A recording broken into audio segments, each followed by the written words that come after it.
Hi, welcome to my channel where you will find lifestyle and fitness content. My name is Michelle, and in today's video I'm going to share with you a little recap of how I trained in 2024. And I am aware that I'm just a little bit late for this kind of video, but life happened and I couldn't film it when I originally wanted to, but I still wanted to do it because I did one for my training in 2023 and I wanted to do a 2024 version. So here we are. Anyway, so this video, it's kind of like a Spotify Wrapped, but for my training and workouts. Think of it as a fun little recap slash my experience slash review of the different programs I followed throughout 2024. Okay, so let's begin. We're gonna start with January, February, and March. Throughout the first 3 months of 2024, I followed Natacha Océane's gut training guide. So around this time, my workout split looked like this. Day 1, plyometrics. Day 2, upper body plus HIIT. Day 3, lower body. Day 4, active recovery. And what I did these days was go for a run. And I'm going to be explaining more about my running in just a bit. But first, let's finish with my workout split. Day 5, we have full body. Day 6,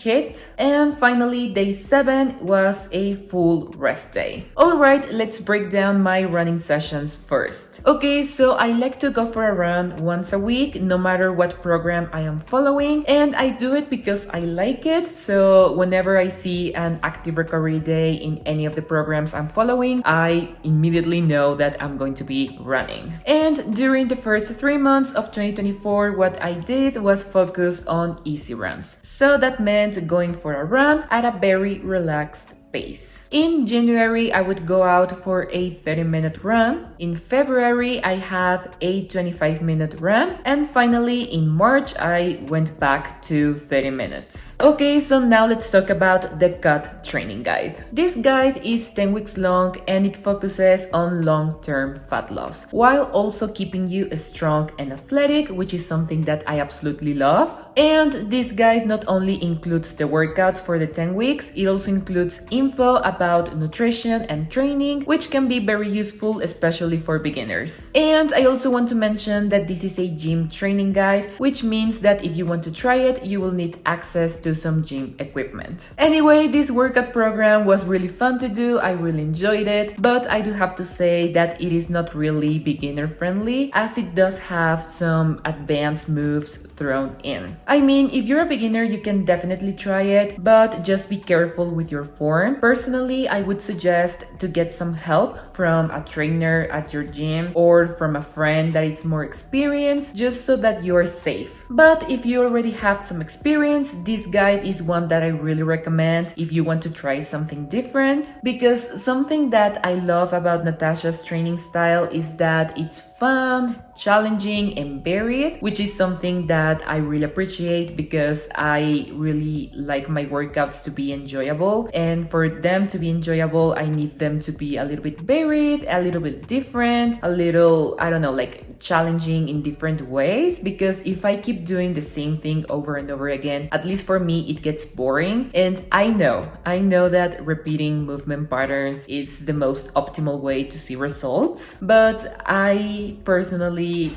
don't find it like that enjoyable. So for me, this type of training style is better because I am able to look forward to my workouts, I am able to enjoy them, and to really love moving my body, which I think is the most important part. Anyway, my favorite day from the week was definitely the plyometric session. I just felt really athletic and badass, plus I love learning new skills, so these days were really fun to me. And overall, all the workouts in this training guide were really fun and enjoyable for me, but there was just something about the plyo days that made them my absolute favorites. I just love them so much. Moving on, something else I quickly want to mention is that sometimes Natacha programmed some exercises that I didn't entirely agree with. The main example of one of these exercises was the jumping leg press. I personally don't think the risk of doing this exercise is worth it. I never did this exercise. Whenever it came up in the workout routine, I would swap it for regular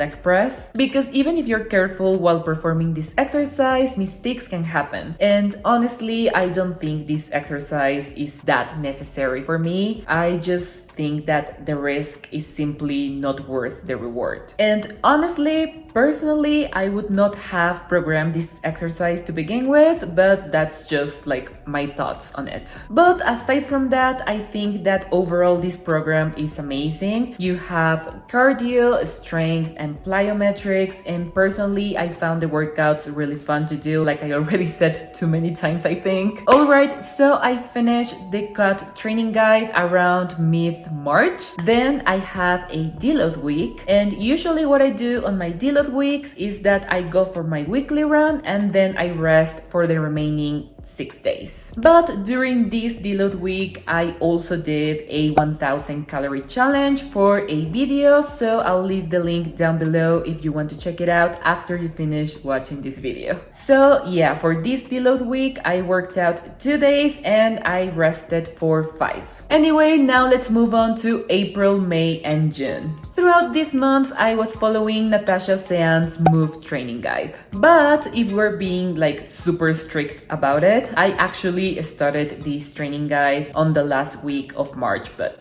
whatever. Around this time, my workout split looked like this. Day 1, lower body. Day 2, upper body plus core. Day 3, skills plus HIIT. Day 4, active recovery, which you know for me it means running. Day 5, lower body. Day 6, upper body plus core. And day 7 was a full rest day. Let's start by talking about my running sessions for these 3 months. Because since April, what I do is that 1 month I focus on interval training or speed work, and the next month I focus on easy runs. Why I do this, you may ask? I honestly have absolutely no idea. It's just something that came to me one day and I was like, yeah, I dig that. So I've been doing that ever since. I don't know, it just makes sense in my brain somehow. I have no idea why, but I just thought about it one day and I was like, yeah, let's do this. Anyway,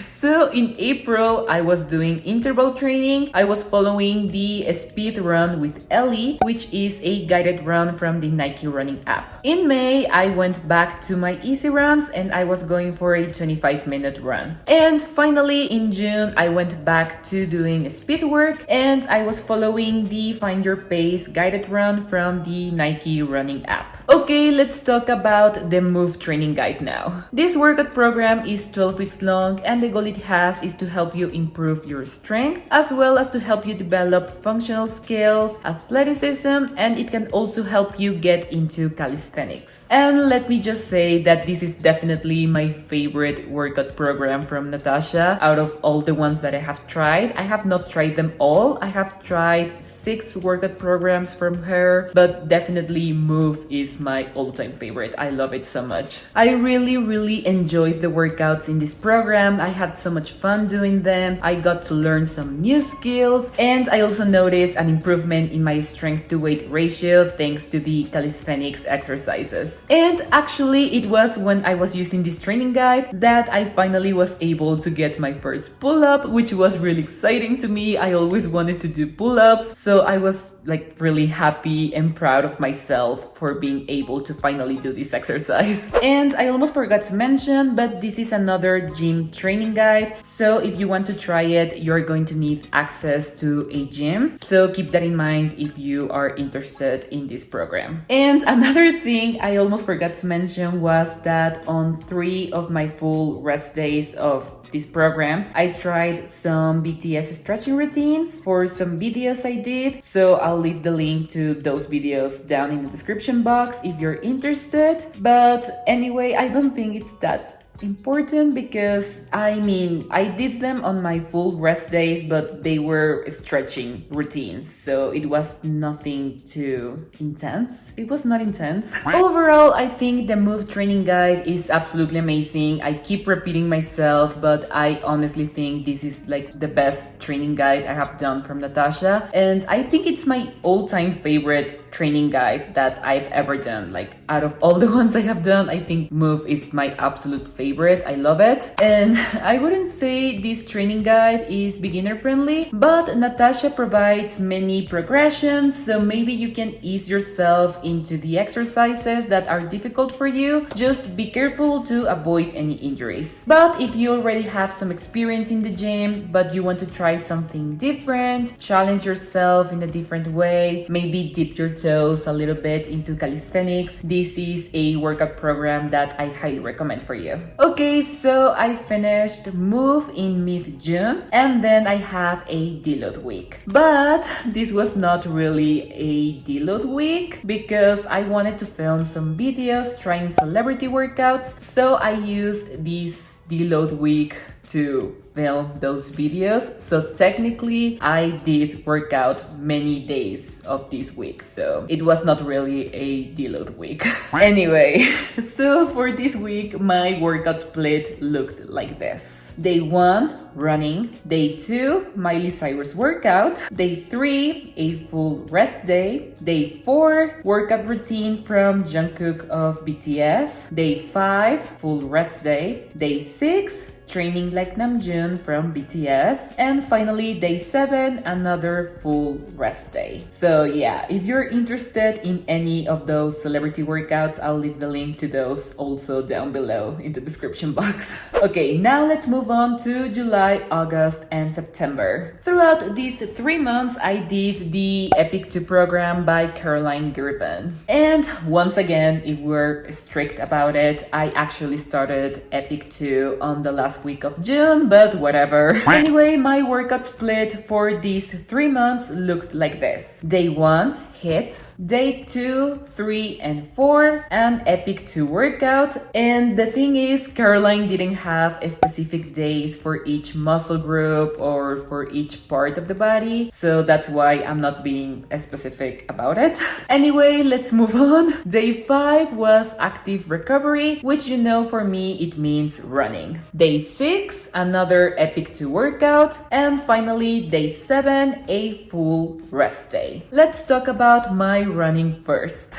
In July, I did 20-minute easy runs. In August, I focused on speed work, so I was following a guided run from the Nike running app, which was called 3-2-1 Go. And finally, in September, again, back to easy runs. This time around, my easy runs were 20 minutes long. Now, let's chat about Epic 2. This is a 10-week free program, and it is part of Caroline Girvan's Epic series. Back in 2023, I did Epic Beginner and Epic 1, and I like them a lot, which is why I decided to go back to the Epic series last year, in 2024. That's why I decided to go back to the Epic series in 2024. Anyway, the Epic programs focus on strength endurance due to the format that the workouts are in, as they are follow-along workouts. Which means we are working with a timer. So we are working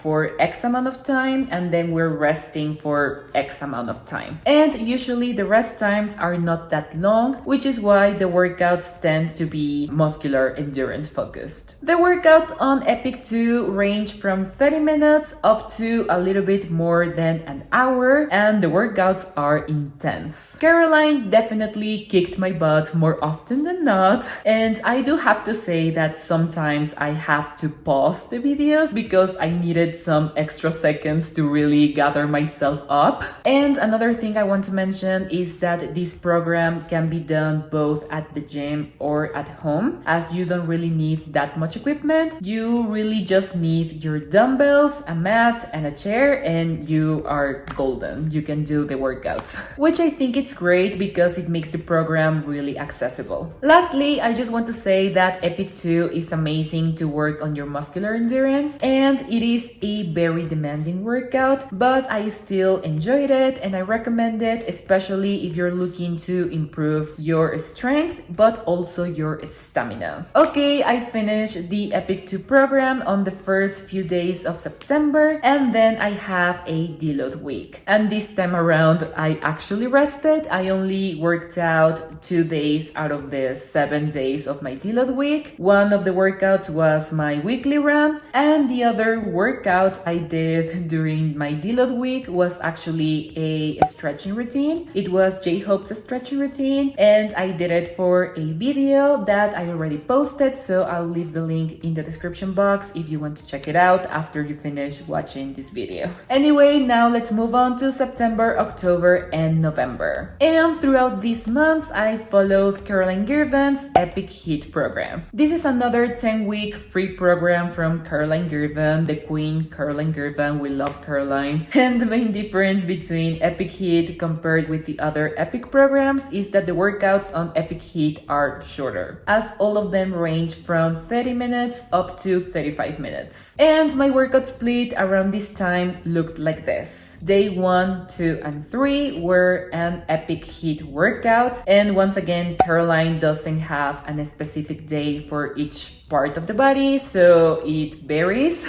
Day 4 was an active recovery day, which you know for me it means running. Then we have day 5, which was a full body day. Day 6 was a full rest day, and lastly for day 7 we have HIIT. Now let's talk about my running sessions for these 3 months. And I already talked about my runs in September. I did 20-minute easy runs. Then on October, I focused back on speed work, and the speed run that I was following was from the Nike running app, and it was called 7-minute speed run. And finally in November, we have once again my easy runs, and just like in September, they were 20 minutes long. All right, now let's focus on Epic Heat. Okay, so even though the workouts on Epic Heat are shorter, that doesn't mean they are easier. They are quite challenging, and honestly, I was humbled many times. Because honestly, I thought Epic Heat was going to be easier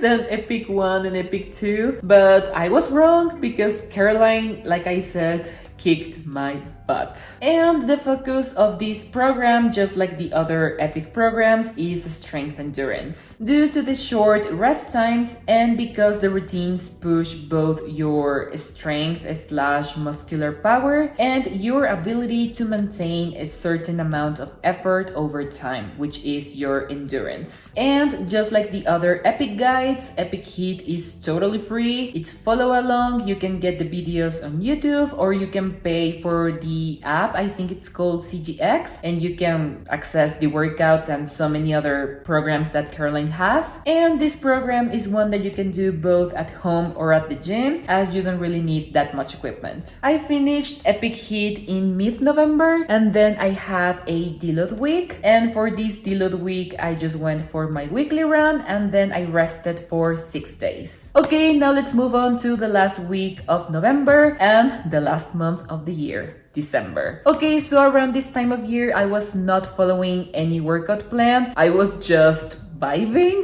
I was doing whatever the hell I wanted, whatever felt right for me at the moment. I was not following anything specific, and I was also on finals, so my last 2 brain cells were barely functioning. And also, you know how finals are, I was mostly focusing on college, so there were some days that I was not working out at all. And on the days that I did work out, my workouts were not optimal at all, as I usually picked exercises that I felt like doing, regardless of whether or not it made sense. So like I said, this time was just for vibes. But just so you have an idea of how I was going about my workout schedule, roughly, like very roughly, my workout split looked like this. Day 1, running. Day 2, full rest day. Day 3, upper body. Day 4, lower body. body. Day 5, mobility plus gymnastics. And what I did on these days was a 1-hour session in which I mostly focused on mobility drills. And for the last 20 or 15 minutes, I would do some gymnastics shenanigans just for fun. I didn't do anything crazy or complicated. I kept it very simple because I used to do gymnastics recreationally. I never competed. I was not that good. It was just for fun. And I really loved that sport. And I guess I felt like nostalgic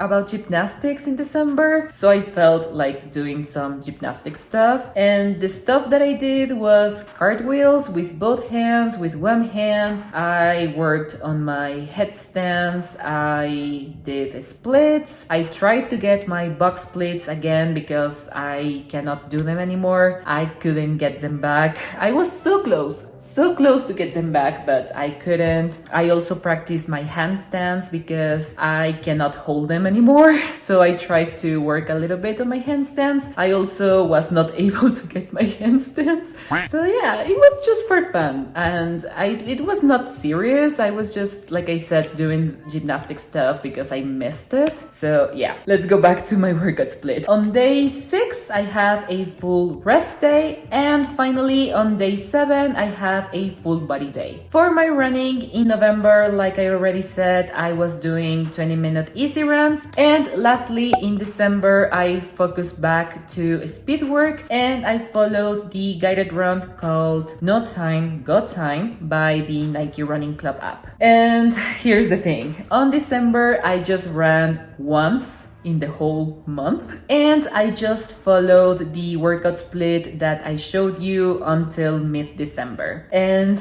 here's what happened. I had a health situation on December 20th, and I'm not gonna go into details about it, but basically I was told to rest. So I couldn't work out at all, and honestly, I didn't feel like moving either. So yeah, I was not working out. I was barely leaving my bed, honestly. So yeah, I took a break until I felt better and until it was safe for me to go back to working out. But then I also had a personal situation at the beginning of the year, so I didn't work out for the first 2 weeks of this year, 2025, and I'm going to film an updated week of workouts. It's probably going to be the video after this one, so stay tuned for that one because I'm going to go over what I've been up to in terms of working out this year. But as far as 2024 is concerned, that's it. We are done. Alright, so that's how I trained in 2024. It was a good year. I really enjoyed my workouts. I had a lot of fun. I managed to learn some new skills and I made some significant progress in my strength and overall fitness. And sure, I didn't end the year nor begin this one as I was hoping, but that's just part of life. It is what it is. Anyway, if you like this video, please don't forget to give it a thumbs up and subscribe to my channel. Thank you so much for watching. I'll see you in the next video. Bye bye!